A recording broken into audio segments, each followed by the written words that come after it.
Good morning, good afternoon, wherever you are based. Thank you for joining us at the second Oceania Dharma Symposium.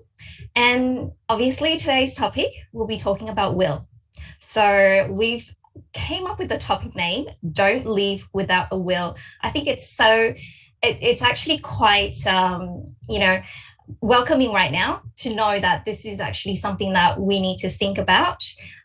Even as a Buddhist Light International Association members, as well as anyone else who are just, generally, going through life, it's definitely a topic that we need to sort of consider. My name is Ellen, and I will be facilitating the talk today. Firstly, in the spirit of reconciliation, BLA Sydney and the Xing Yun Education Foundation acknowledge the traditional custodian of country throughout Australia and their connection to the land, sea, and community. We pay respect to their elders, past and present, and extend that respect to all Aboriginal and Torres Strait Islanders people today. So, firstly, once again, thank you all for joining us, and thank you for signing up. And I know that this will be a very interesting topic. It's definitely not something that we normally talk about because it's quite taboo amongst, I guess, our Asian communities and even some other communities, because it's not something that we think about very much. But I hope at the end of today, you get to know a little bit about what writing a will is, and a little bit more about what a will is. Walking away from this talk. So our guest speaker, Tina Ng, is the founder of Metta Center and also the principal solicitor of Metta Legal, a law firm that deals with cases relating to family laws, child protection, properties, civil litigations, and guardianship matters. She is also an accredited mediator at Metta Resolution, which provides mediation, training, and coaching to resolve conflict in communities and within families. Tina has been keen interest in supporting the youth and has ran various mentoring programs throughout her business as well as social projects. She has organized various events, played the roles of coordinator, MC, auctioneer at even charity events. What a all-rounder she is. So she'll be sharing with us not only her professional sense of understanding what will is and what we need to do, but besides that, she also share with, I guess, the youth and various events on Buddhist teaching and talks and workshops, and as well as in her writings that she does. So our second speaker is Venerable Jue Fang. She is the general manager of Xing Yun Education Foundation. So just jumping right into it. We plan every day of our lives.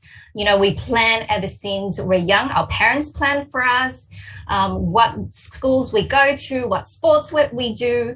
And throughout our growth in lives, we started to be adults. We plan what shoppings we do on a weekly basis, what holidays where we go on holidays, how we go about planning our holidays. We put so much into it. So all these plannings seem to be so important while we're alive. But the thing is, we don't think about planning for our later part in when we passed away. In Buddhism, there is that concept of living at present. So living at present, does that mean that we don't need to plan that much forward? Or does that mean that is over planning? So Venerable, I'd like to bring you in on this particular area. Is it important to plan that far ahead? Thank you, Ellen. Good afternoon, everyone, and thank you, Tina, for hosting this today's session. So I'd like to share this picture with you before answering Ellen's question. You could see that this picture is actually 4 seasons in a tree. So you see spring, summer, autumn, and also winter. And we know that our life here in Australia, currently we are getting out of winter, going into spring. So our life is also the same. We are all people from different walks of life, different ages at this moment. We may think that we are in the springtime when we are still young, or we are in the summertime where we are now actually taking on the responsibilities of our families, our children. Maybe we are into our 60s, 70s, planning for autumn, enjoying the fruits of our labor all these lives, and maybe we are going into the next passage of life. But who knows which is spring and which is summer, who is in autumn and who is in winter. Every passage of life, every moment in life is actually the same tree that we are experiencing. So most of us here are BLIA members, and also I believe we have a common experience that we really have, irregardless of who you are, where you are at this moment. It is the experience of COVID.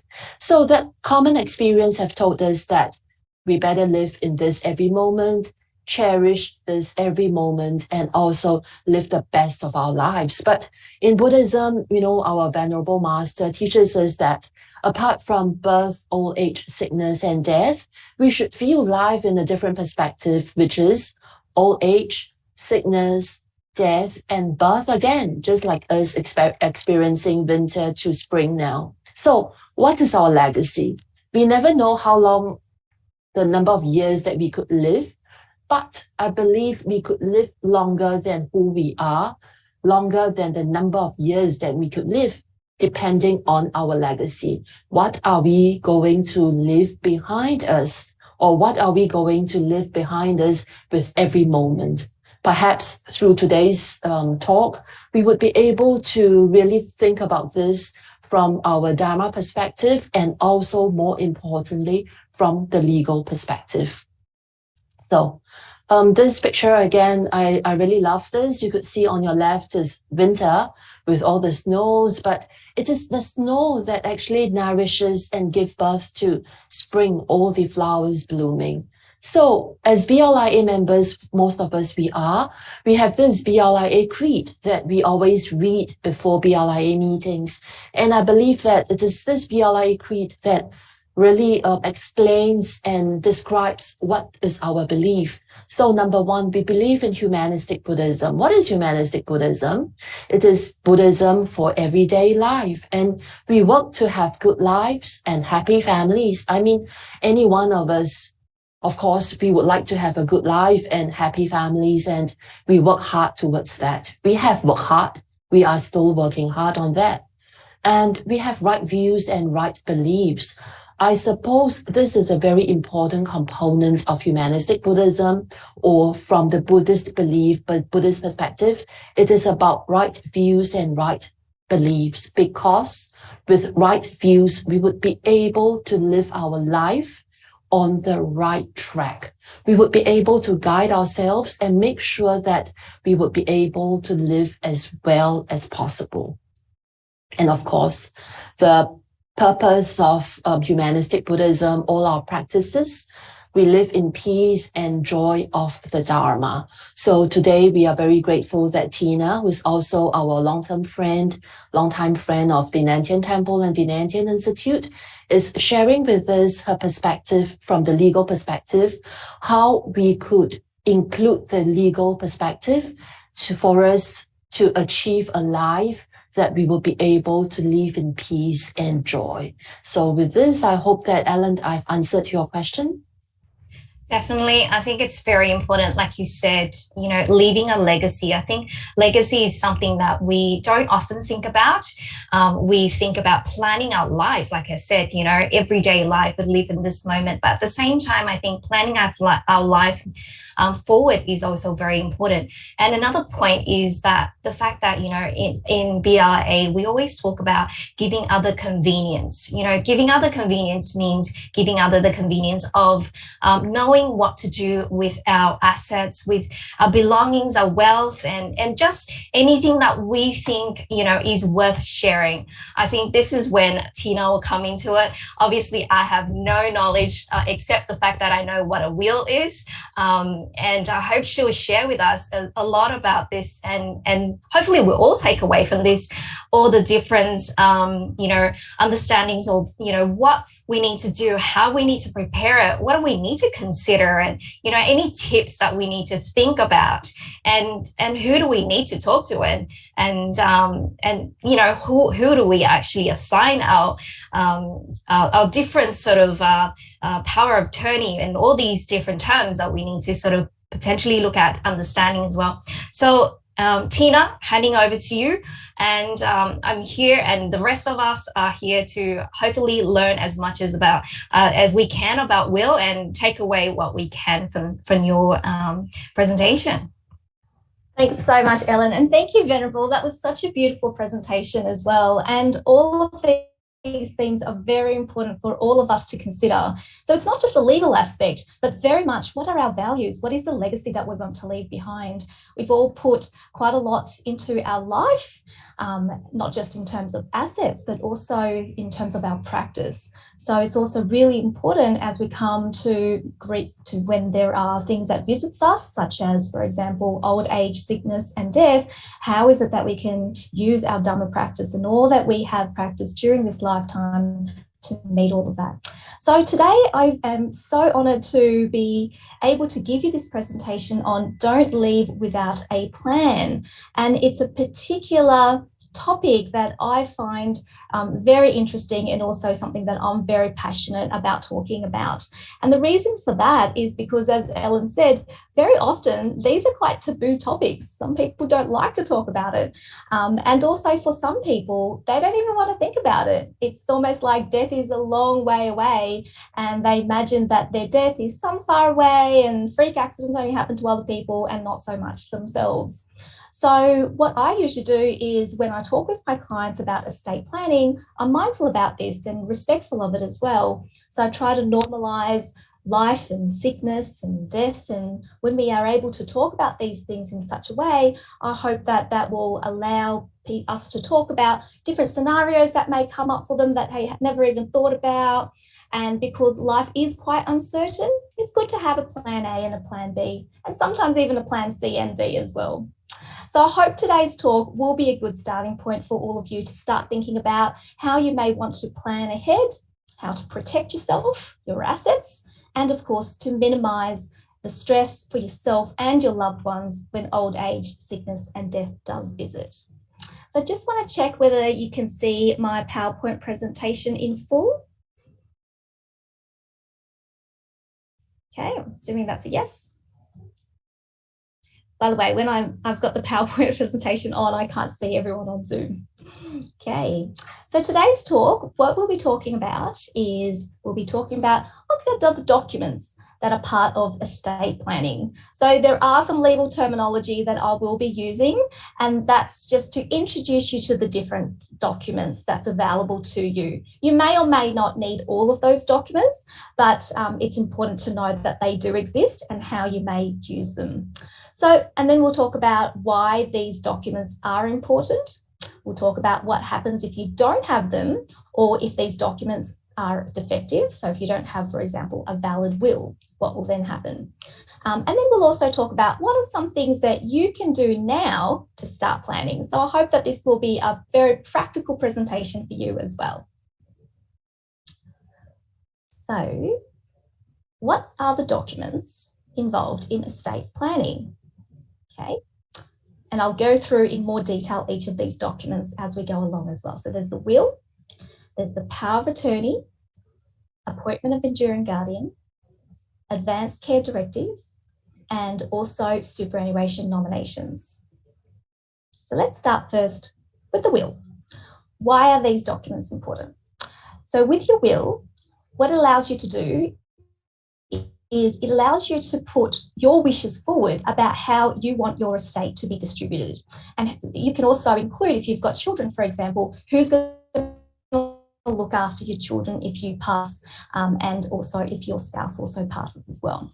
So you can consider whether you want to have your estate include, for example, a testamentary trust, which can be of benefit to your beneficiaries, and you can also include if that trust is to operate. So with will, it can be very powerful in terms of estate planning because it allows you to make decisions about how your assets are to be distributed, what is most tax effective, and the use of testamentary trusts. So you can put your assets into a trust, especially if you've got beneficiaries who need that. So if you've got minor children, for example, you may not want to give them a house before they turn 18, especially in that situation where they're unable to manage it. So then you can put that property into a testamentary trust. You can then have a trustee who is set up to be able to enforce and also to utilise that trust for the benefit of your children.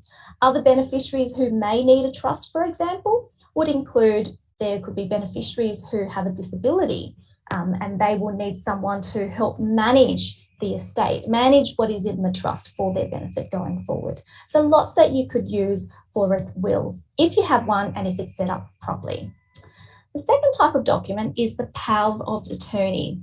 So the power of attorney is where you appoint someone, or it could be the government, which is the public trustee, to make financial decisions for you in the event that you lose your legal capacity to make decisions. Okay. Now it could, and that would be an enduring power of attorney. So an enduring one is one that continues even after you lose legal capacity.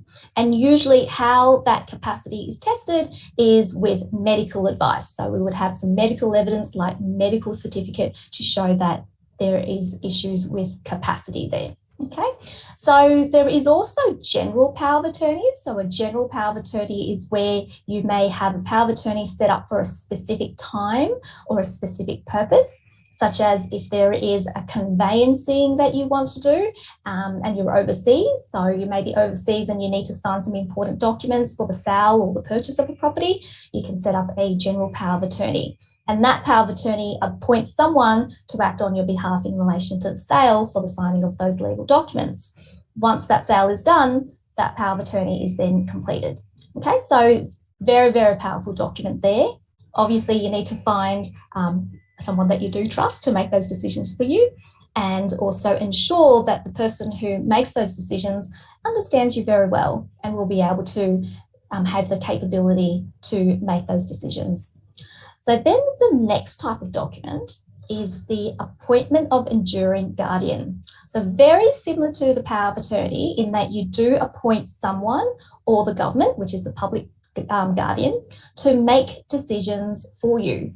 The difference is with a power of attorney, it is to do with financial decisions. With appointment of enduring guardian, it's to deal with making personal decisions for you, such as where you're going to live, so accommodation, healthcare, personal services, giving consent to the carrying out of medical or dental treatment, and any other function that you specify in your appointment of enduring guardian. You could also put limits in your appointment as well, so that will limit what kind of decisions they can make for you. Okay. So with the capacity issue, once you lose capacity, there may be some arguments about, well, have you lost capacity or not? And what they'll be looking at is that capacity to be able to manage your own affairs. Okay, so again, that usually comes down to some medical evidence, and a medical certificate would be the best way from a doctor, someone who has that ability to make that kind of assessment. All right. So then the next type of document is the Advanced Care Directive. Now, the Advanced Care Directive allows you now, whilst you have capacity and you're able to consider these things, to inform those who will be making decisions for you in the event that you do lose capacity. So those kind of decisions will relate to the medical and end-of-life care. And the people who will be making those decisions will include, for example, the treating team, the doctors, the people who will be assisting you with those kind of treatments. And so now, while you're able to, you can draw up an advanced care directive, and that will inform those people about your personal values about dying, such as where and how you want to be cared for at the end of your life. You may also include in there what are some of the things that you will consider bearable or unbearable. So at a time, if you, for example, are no longer able to communicate with other people, would you consider that as still bearable? Or is that something that it becomes unbearable, as an example? And then those directions can include also the type of medical care that you get. So for example, if there is something that comes up, which is something you consider as unbearable, do you want them to perform CPR on you? Do you want to still be on life support? Do you want to be on any type of life prolonging treatment? So that's where the ACD becomes really important, for them to know, well, this is what you would have considered as bearable or unbearable. That can also include decisions about organ, tissue and body donation as well. So you can include that there. And of course, there is also the register for that too. Okay, the final document that you may consider doing is in relation to your superannuation. Okay, now with your superannuation, that is held by the trustee of the super fund. So at the time of one's passing, it is up to the trustee to make decisions about distribution. And they make those decisions based on the law and also the fund's deed as well. So you can put into your superannuation fund now, while you're able to, a nomination as to how you want your super fund to distribute your superannuation. Okay, and then if you put that nomination in, then the trustee will consider it. So you can put in a non-binding nomination, and so the trustee can consider it but not necessarily follow it. Or you can put in a binding nomination, which then binds the trustee. Now, whilst I say it binds the trustee, but of course the trustee still needs to consider the law and also the fund's deed as well. So a binding nomination, if you do put it in, remember that it does lapse. Usually it lapses every 3 years, so you do want to check with your fund and make sure that that is all covered, especially if you want to put in a nomination that is important to you. Okay, so that's an overview about the different documents that we'll talk about today, and I'll go through each and talk about in more detail as to not just why they're important, but also what happens if you don't have effective and valid documents. Now over here you will see that with the will and the superannuation nomination forms, these are documents that become effective when one passes away. Whereas the other three down here, they become effective when you are, whilst you're still alive, but you have lost your capacity to make legal decisions, okay? So those are all legal and medical decisions. So then you will, those three documents, they cease to have any type of legal effect once you pass away, obviously. So, and the will, importantly, that really kicks in only after you pass away. And why I mention that is because sometimes people may be confused and think that by utilising the will, it actually allows things to take place whilst they're still alive, but that's not quite correct. Rather, what they may be looking at using instead, depending on their situation, would be a power of attorney or an appointment of enduring guardian. Okay? All right, I hope it's not information overload, so I'm very open to answering any questions at the end as well. So what happens if you don't have a valid document, or if they are defective, or you just don't have the document at all? So if you don't have a will, for example, what will then happen? Well, for wills, if you don't have one, then the distribution will be based on intestacy law and not based on your wishes. Okay, so in a practical way, what does that actually mean? Now, this looks very complicated, doesn't it? This is what happens in the event that you die without a will, or if your will doesn't actually dispose effectively all or part of your assets. Essentially, what happens when one passes away intestate. So here in this diagram, and I won't be going through this whole process, it's just to show you all the extra work that's involved for your loved ones in the event that you do pass away without a will. And another aspect of it as well is that the law will then kick in and set out how your estate is to be distributed. So who is to administer, who will get a share. It's not based on your wishes. Who administers the estate then is generally the person with the greatest entitlement in the estate. And that person will then, and if there's no persons, it will be the New South Wales trustee and guardian. So that person or organisation will then apply to the Supreme Court for what's known as letters of administration, so that they get the formal approval to administer the estate. Okay, so then that person then will need to follow the intestacy rules about who gets a share in the estate, and also the way that is going to be distributed. And I'll show you more in the next slide about that. And so all of that will then be based on the Succession Act. So in that instance, it's very likely that the person will need to have assistance from a lawyer, and that lawyer will help them go through that process. So what then happens in the event that someone passes away without a will or a valid will, and who gets a share in it? So I thought that this diagram, which I'm very grateful for, is easier to describe this situation as opposed to going through the Succession Act with you, which can be very complicated. So passing away and having no will, you will see that if the person has a partner, like a spouse, then certain things will apply. It depends on whether or not they have children, okay? And whether or not then the assets will be distributed to the partner. And in the event that there is a partner, there are also children of that marriage, then it still goes to the partner. In the event that there is a partner and there are children from a previous marriage, as you can see on the far left, what happens is that the asset is divided up accordingly. In the event that there is no partner, then what will happen is then there are, it may go to the children if there are any children.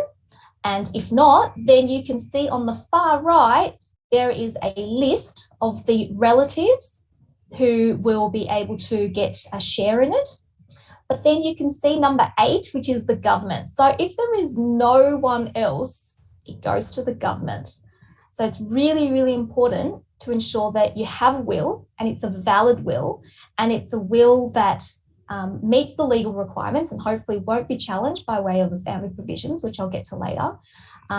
Otherwise, and I'm not trying to scare you, that then on the far right, you will see what the order of inheritance is, okay? Now, in there, you will see in the far right, it's interesting because it doesn't include charities. Now, I do a lot of wills, and I often ask people to consider whether or not to include, as part of that will, a bequest to charity.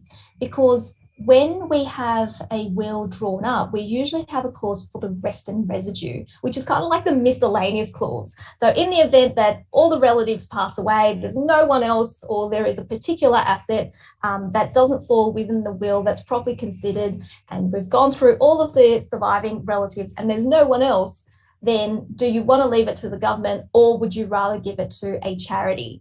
And very often people will nominate charities that they generally care about. And so it's very important to consider when doing a will, how is the distribution going to take place? Who are the beneficiaries? Identify them. And I often go through with them plan A, plan B, plan C. Sometimes people think, oh, you know, if I pass away, everything goes to my partner. And I have to have some frank conversations with my clients. And I say, but what happens, just say, touch wood, you go on a holiday and you and your partner both pass away at the same time. Or if they have children, what happens if you all pass away at the same time?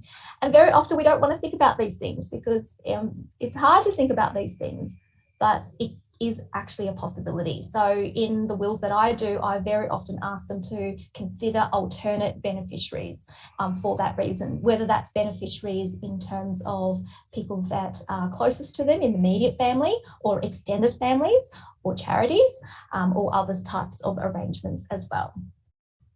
And as you can see in here, if you do, and if you are thinking about, well, I don't really want to follow the way that the law is set up about how things are distributed, then please do a will. Okay, so some examples of that will be, I've got some clients who say, well, actually, I don't really want to give everything to my partner, and I would rather give them to my children directly on trust. This is particularly if they think that maybe their partner will remarry and have other children and all that, so it can be really complicated, and they want to ensure that their own children are properly taken care of. So then it's important to have that in the will as well.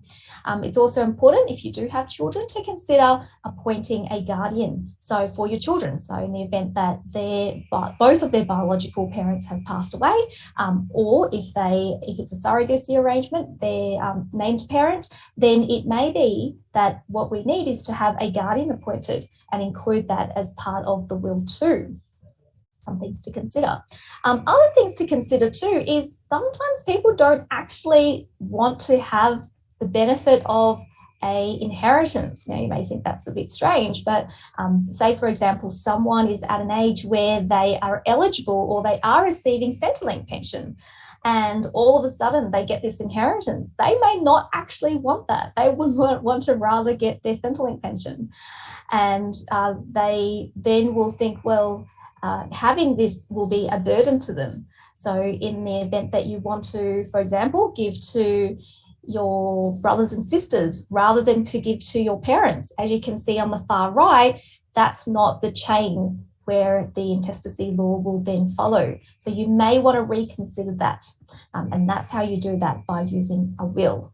Okay. The other thing as well is in all of this, trust options are also quite limited as well. So unlike if you do your own you do your own will and you set out in your will the trust deed and how you want the trust to operate, you don't really have that say when it comes to dying without a will. It just goes in accordance with the legislation. So a lot more flexibility if you do consider doing a will beforehand. So leaving without a will, it's not just more work for your loved ones, as I shown in the earlier flowchart, but also your assets may end up where you don't really want them to go. Next, okay, is in what I said earlier, it may go to the government. So this is the Succession Act. So in the event that someone does die intestate, then and there's no other person who's entitled to the estate, then the state is entitled to the whole of the estate. So yeah, do your will quickly and leave your legacy. Okay, make your mark, make that difference for your loved ones. Okay. So what if you don't have documents or if they are effective? Okay, so we talked about the will. Now the next one is we're going to talk about power of attorneys and appointment of enduring guardians. If you do lose legal capacity and you don't have these documents drawn up, then what's likely to happen is somebody, usually a loved one, someone who you care about, or it may be that there is another organisation that applies to NCAT, so it's the New South Wales Civil Administration Tribunal. They will apply to the tribunal to obtain either a financial management order where a financial manager will be appointed, or they will apply for a guardianship order where a guardianship appointed, or they could apply for both. Okay, so I often become involved in NCAT matters when the tribunal appoints me as the separate representative to assist someone who is subject to such an application. And having done a lot of these NCAT matters, I can tell you it's so much easier if people do consider getting these documents drawn up in advance, because then you will have a say. You would have a say as to who you trust and who you want appointed, rather than leaving it up to a tribunal to go through a hearing with people who have been considered interested persons to make a decision about who should be appointed. And if there are no persons who are suitable, then NCAT will appoint and if it's required, obviously, if it is required for an attorney, then they will appoint the public trustee. And if it's a guardianship order and there's no other persons who are better suited, then it would be the public guardian. So then they will be making decisions about the person who has lost capacity. That's what happens in the event that you don't have these documents drawn up. The next is the Advanced Care Directive. So if you don't have one of these documents drawn up, then it would be up to the doctors to make those decisions about your treatment. And also they can identify who will be able to consent on your behalf as well. So it is important for us to think about when we get, as we consider the end of life. And that could be any time. It doesn't necessarily mean that you're old. I mean, just these things can happen. What is it that you find as valuable? What are your personal values that you want the doctors to really consider when making those decisions for you? Yeah. Okay, the last document is in relation to your superannuation nomination. So with your superannuation, if you don't make a written death benefit nomination, then the trustee of your super fund will decide who receives your death benefit. And it may decide also to pay the death benefit to your estate, or it may use its discretion to decide which of your eligible beneficiaries receive the death benefit. So for superannuation fund trustees, they must follow the superannuation law and also the fund's trust deed as well. So if you don't have a valid document or they are defective, in my experience, there has been, and other people have said the same, we've seen a lot of stress, a lot of uncertainty for loved ones where they're already dealing with loss, and at the same time they're grappling with the legal system and how it all works. And there could also be potential litigation as well, as we saw with the power of attorney and appointment of enduring guardian, if NCAT is appointed. But also contested estates may then arise. So there could also be issues about, well, who would be the appropriate guardians for your children?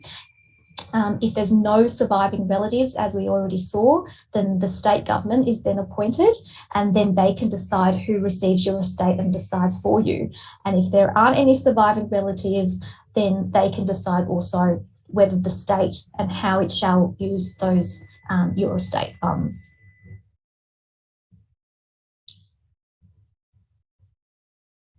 Oops. Okay.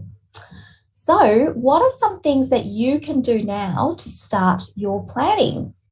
So I hope these are some practical tips to get you thinking. Firstly, what are your values and needs? Now, every case is different.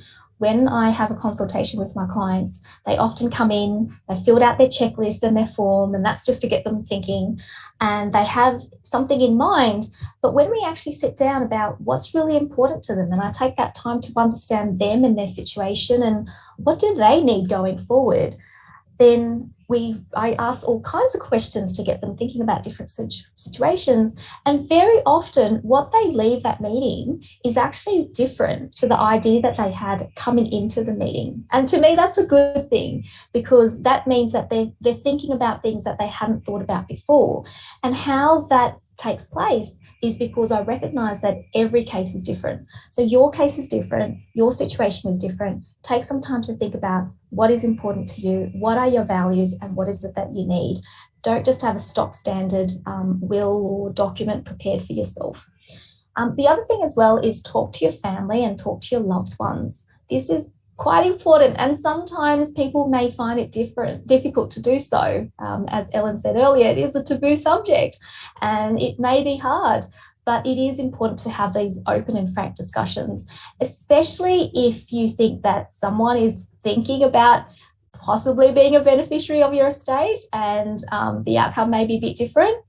Then that's something you may decide that you want to talk to them about and explain why that may be the case.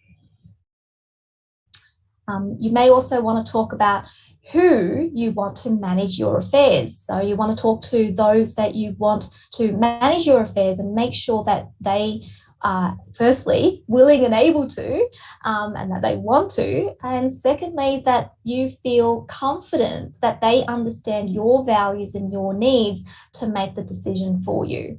Okay, so that will include the executor for your estate. So who's going to be the one to manage all of your estate? And it's interesting because it may not be your spouse. You may think, well, actually, I think my spouse will be way too stressed to have to handle that role as an executor. So it may be that you will find somebody else who will be able to do that instead. And then you should, if you do decide to do a power of attorney or an appointment of enduring guardian, these are very, very important roles that they have to play. So thinking very carefully who would have that capability, ability, and willingness to do that, and understand that this is the decisions that they think you would have wanted them to make on your behalf. I've put in here main and substitute. The reason for that is because it's important to think, well, if one person isn't able, who could be somebody else who's able to do it? Okay, you can appoint them either jointly, so they make the decisions jointly, or you can appoint them severally or jointly and severally. You can appoint them, and that's where they don't have to make decisions together. So if one is overseas and not contactable, the other person can make those decisions instead. Or you can make them as substitute. So you would have one main person to make decisions for you, but in the event that they are unable or unwilling to, then it would be the other person. Say plan A, plan B, maybe even C and D. So who do you want to manage your affairs? Make sure someone you trust. The next is I should go back here one thing. If you can't think of a person, it is also possible to get a professional or an organisation involved. So, for example, you can have a lawyer be your executor. You can also appoint the public trustee as well, or the public guardian. So that's also a possibility too. Okay.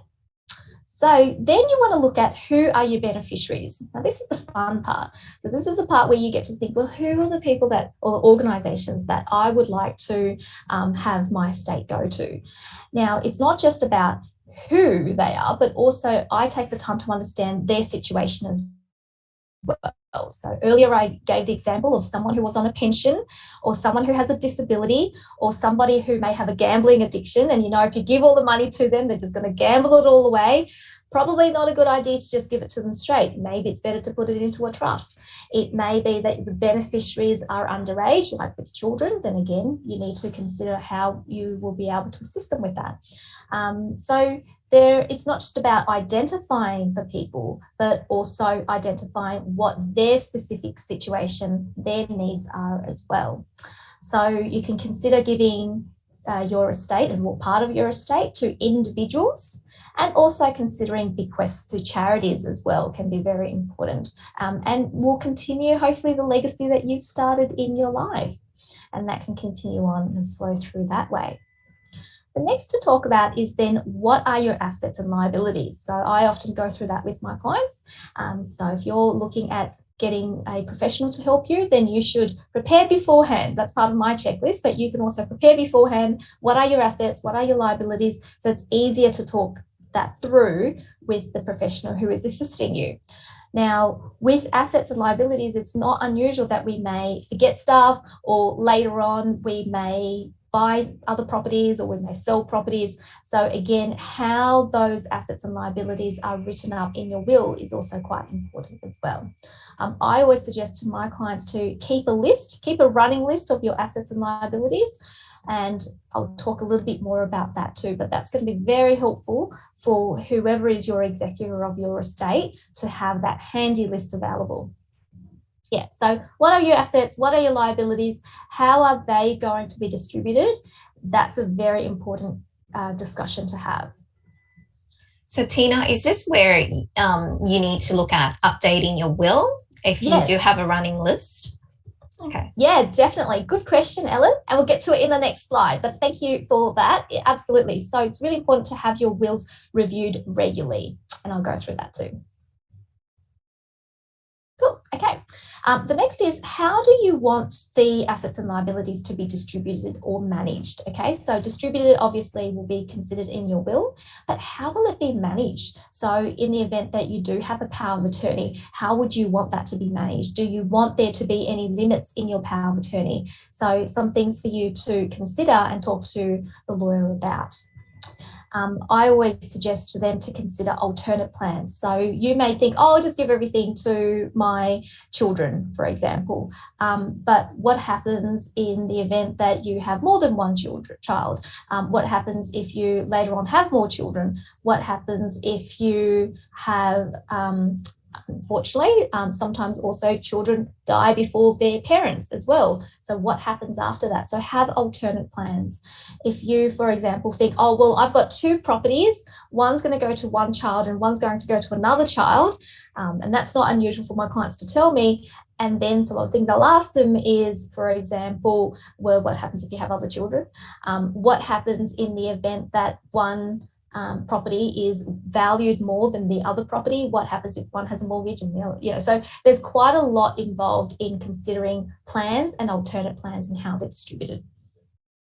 Considering beneficiaries' needs, as we discussed already.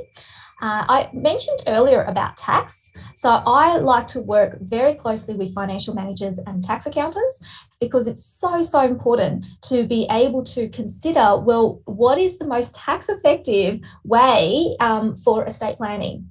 And testamentary trust is also a big way in which that can take place as well. So when should you start this? My answer is now, really. So you should really do it now. As long as you're over 18, you should have a will. Very, very important. And not only should you have a will, but you should also review it regularly. Thanks, Ellen.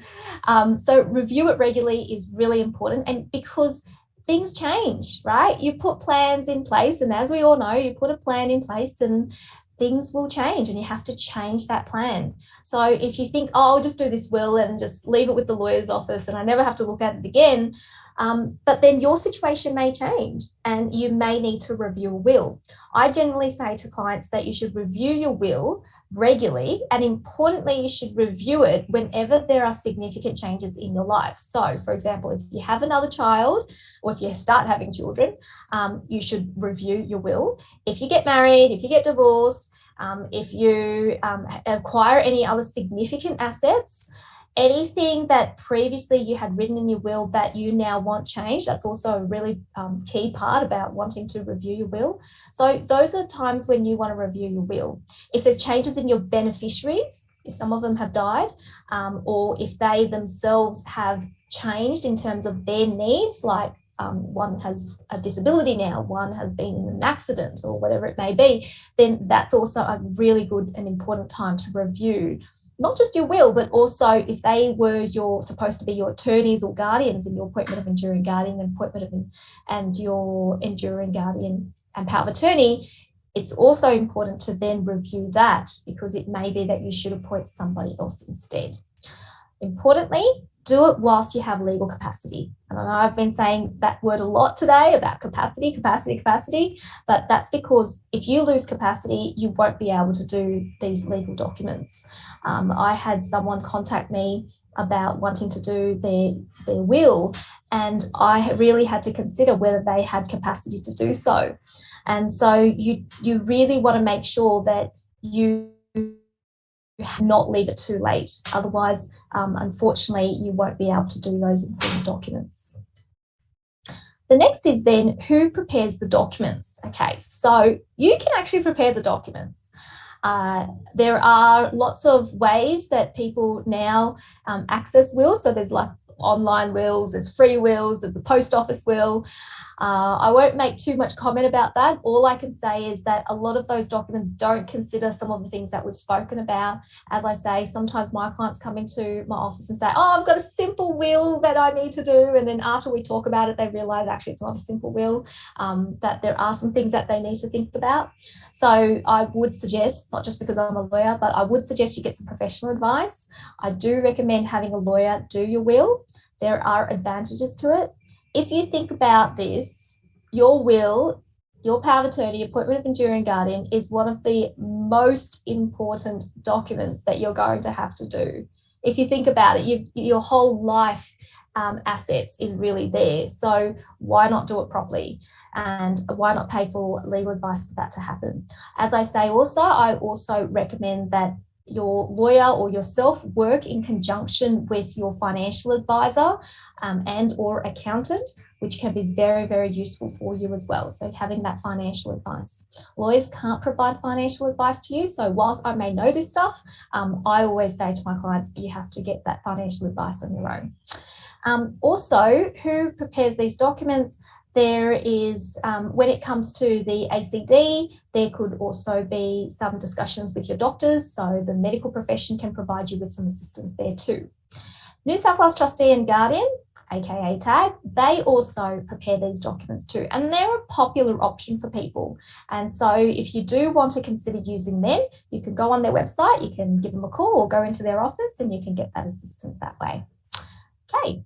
Spoken about online wills, which is becoming more and more popular. Just make sure that you do think, if you do want to do it on your own or do online wills, just make sure you think about those things that I've mentioned today for you. And if you already have a will, these are some of the things you can think about. Well, is it time for me to update my will? Is it time for me to do a review? Okay. If you do these documents, make sure you store them safely.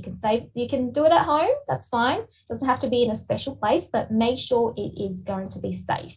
Make sure you're going to find it. Make sure the people who are going to be your executor, your attorneys, or your guardian, make sure they know where to find it. You can tell them as well. For law firms, so such as my office, we provide a free service where we place wills in safe custody, and these other important documents, we put it in our safe custody too. And what I generally do is give them my card and ask them to give it to their executors, their guardians and their attorneys so that they know who to contact later on. You can also store them in safes. So like, for example, some banks, they also have safe deposits that you can put in there. TAG also has their own safe, so you can also put it in their will safe. Now, then there is one option, which hardly anyone ever does anymore, but that's the Supreme Court. They can also store it as well. But really, there's other options that are so more readily available to people that generally people don't use that option. But it's there if you want it. Okay, so some other things to consider will include family provisions. This is probably where legal advice is so important, because some people don't realise that just because you put it in your will, it doesn't mean that your will won't be challenged.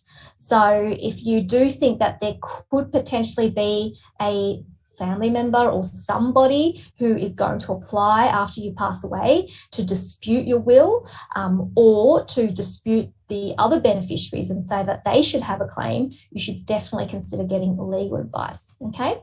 So if you do or you have done your will, need to check this. Is there any possible family provisions claim by eligible persons? And if there is, seek legal advice now.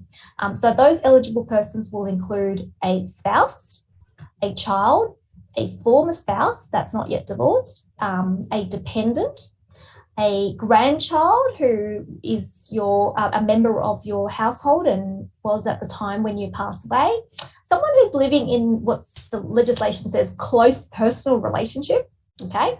Also adopted and surrogate children as well. They would be included too. So a real example of that is where a client came and saw me and said that she wanted to leave her assets to her children and not to her spouse. And the spouse, they haven't divorced. It's a very traditional family. They don't believe in divorces. So they're not formally separated. They're not formally divorced. So completely on paper and legal, they are still husband and wife.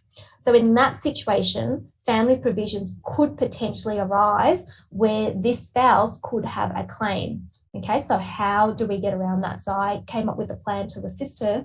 But again, you need to think about family provisions, because if you don't have a plan in place, that may be something where if in that situation, the husband could come about and could sue the estate and her child will then lose out. Some other things to consider is if you have foreign assets. So remember, when it comes to succession acts, this is the Succession Act based in New South Wales, but nonetheless, they're very similar across Australia. So if you've got assets interstate, it's generally covered and recognised in the different jurisdictions within Australia. But if you've got assets overseas, then the legislation is different overseas compared to that in Australia. So you definitely want to get some legal advice about whether or not you should get an international will prepared, or whether you should just get a will here in Australia and a will in whichever country holds those assets. Others include letter of wishes. Now, this isn't a legal document, but my clients, when I talk to them about it, they generally find it very helpful. So that example of, say, if you didn't want to give to a particular person and they're expecting something from you and you don't really want to tell them while you're alive, you may want to leave a letter of wishes. Okay, it's not binding, but in the event that there is any contest, it may be considered. The next is to create an inventory of assets held, how that your executor will be able to locate and access them.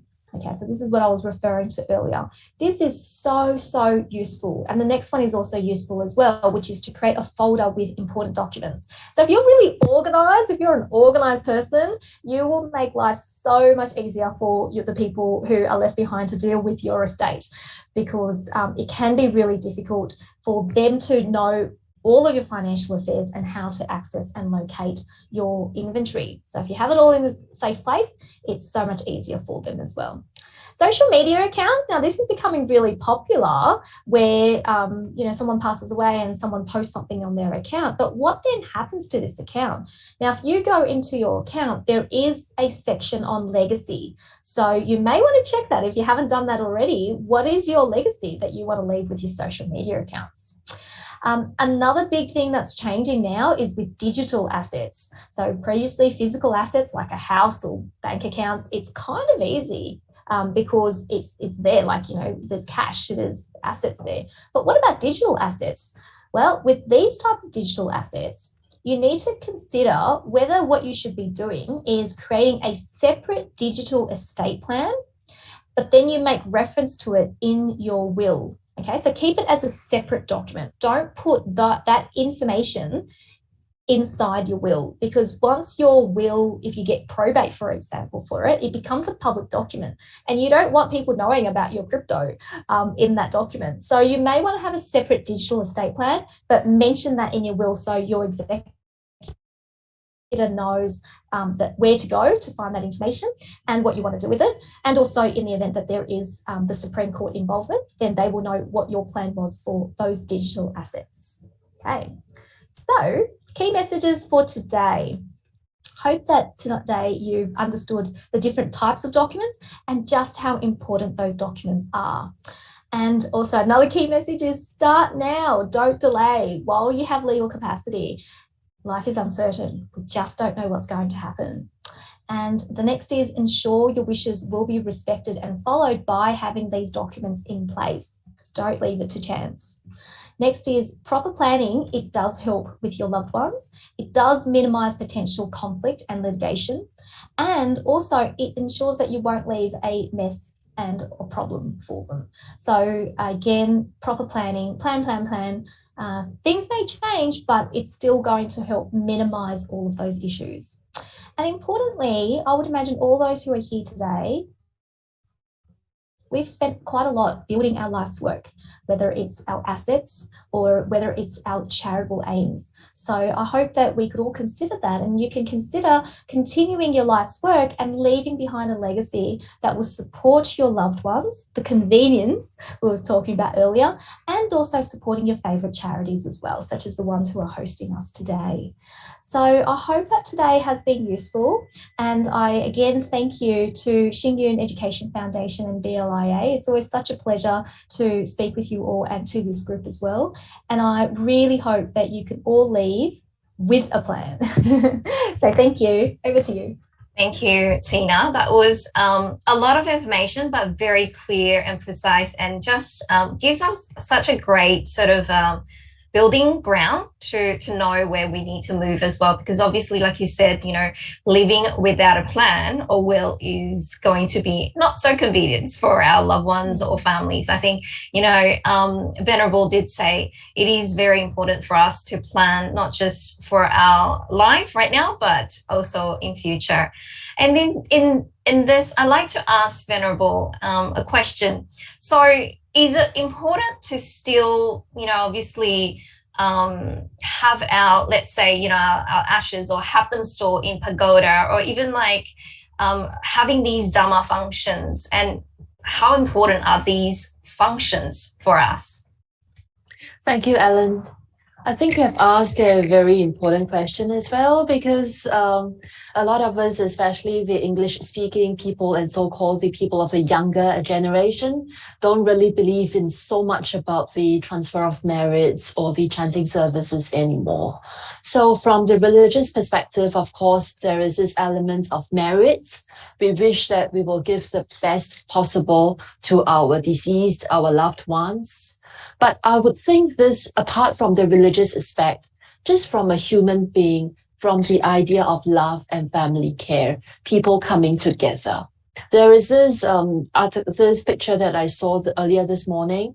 The question was, how do you know whether you are dead or not? And the answer was, when nobody remembers you anymore, you are dead, not gauged by your physical existence.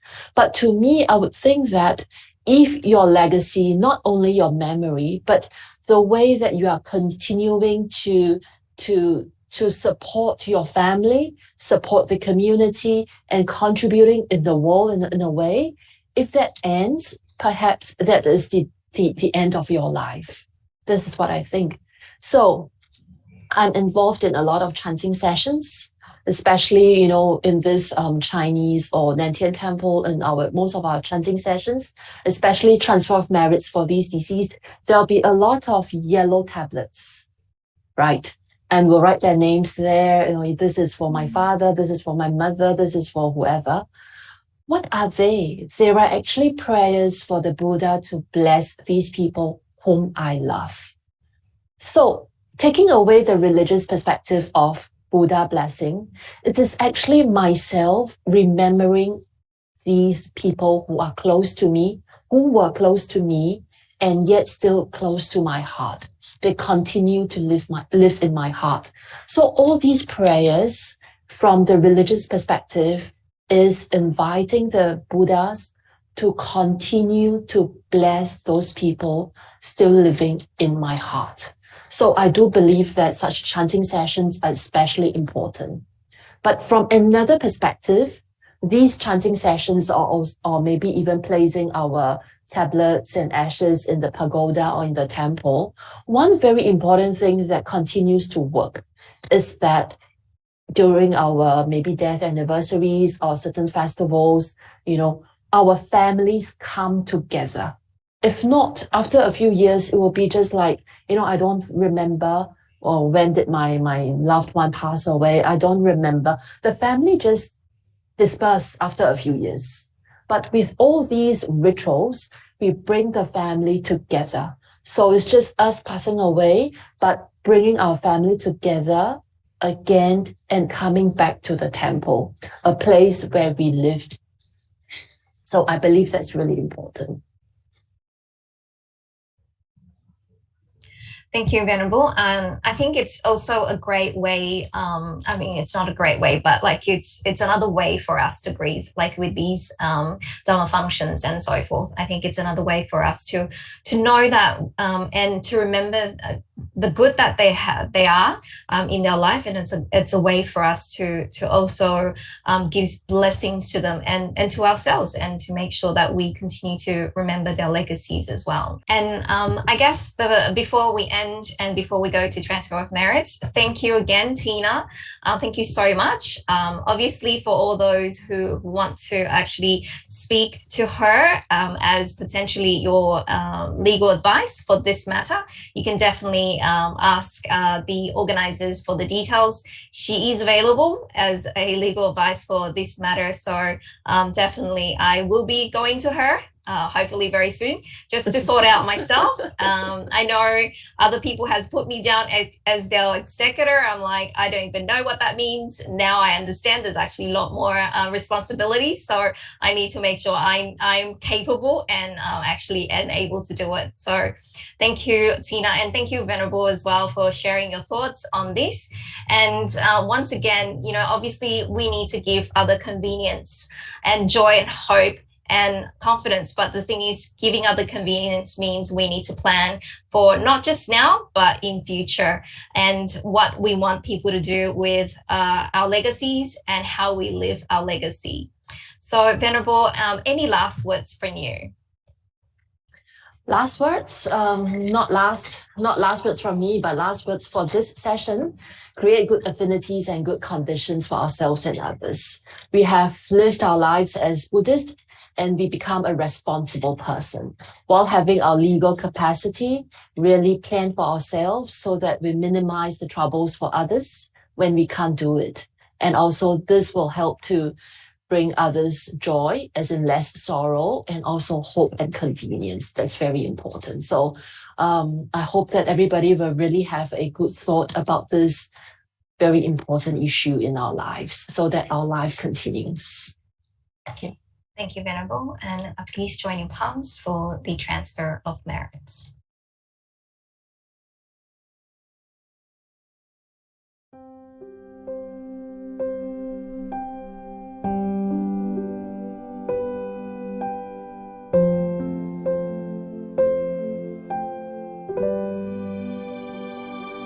May kindness, compassion, joy, and equanimity pervade all worlds. May we cherish and build affinities to benefit our being.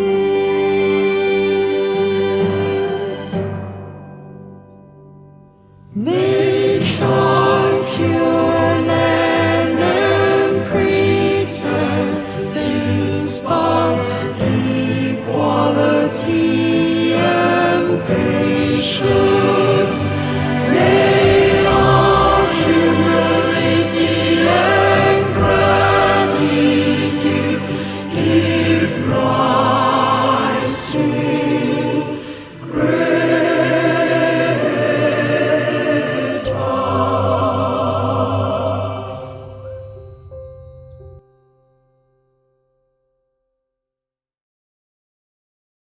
We'll hope to see you again in our future Dharma symposium that we have. Thank you.